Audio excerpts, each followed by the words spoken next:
भारत की आध्यात्मिक और सांस्कृतिक चेतना के पुनरुत्थान का ये नया दौर है।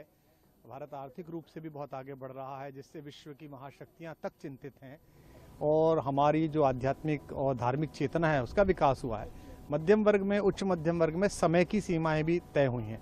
ऐसे समय में देवताओं के द्वार तक श्रद्धालुओं को पहुंचाने की एक योजना स्यंदन परिवार ने की है और उसके प्रथम यात्री के रूप में मैं सपरिवार आज जा रहा हूँ। इसके लिए मैं ईश्वर का आभार व्यक्त करता हूँ कि उन्होंने इस सुयोग क्षण में मुझे ये आशीर्वाद प्रदान करने का अवसर प्रदान किया। और मैं आशा करता हूँ कि खाटू श्याम जी के प्रति जो हमारा एक पूरे अखिल विश्व का जो आदर है, इस कलयुग में उनकी शक्ति की जो व्याप्ति है, ऐसे ही सालासर बालाजी के द्वारा जो हमारे काम निर्विघ्न पूरे होते हैं, उनके द्वार तक दिल्ली का व्यस्त व्यक्ति, एनसीआर का व्यस्त व्यक्ति, वो दिन में अपना संकल्प पूरा करके आ सकता है। ये बहुत ही शुभ संकल्प है।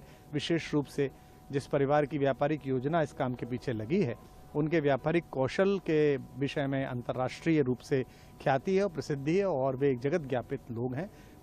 देखिए, देश में अपने धर्म क्षेत्रों के प्रति, अपनी मान्यताओं के प्रति गर्वित होने का, स्वाभिमानी होने का एक युग प्रारंभ हुआ है, मैंने जैसा पहले कहा।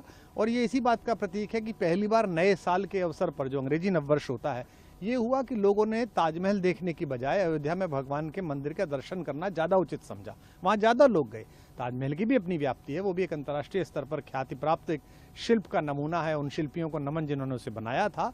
लेकिन भगवान के द्वार का तो कोई उपाय हो नहीं सकता, वही अंतिम उपाय है। तो यह एक नई बात है। आप देखिए, इस समय ब्रज में देखिएगा कि पूरे गुड़गांव के, पूरे नोएडा के युवा जो बच्चे हैं, जो इंजीनियरिंग से हैं, जो माइक्रोसॉफ्ट में काम कर रहे हैं, वे भी समय निकालकर ब्रज जाते हैं। तो ये एक नया समय है जिसके लिए पूरे देश को बधाई है।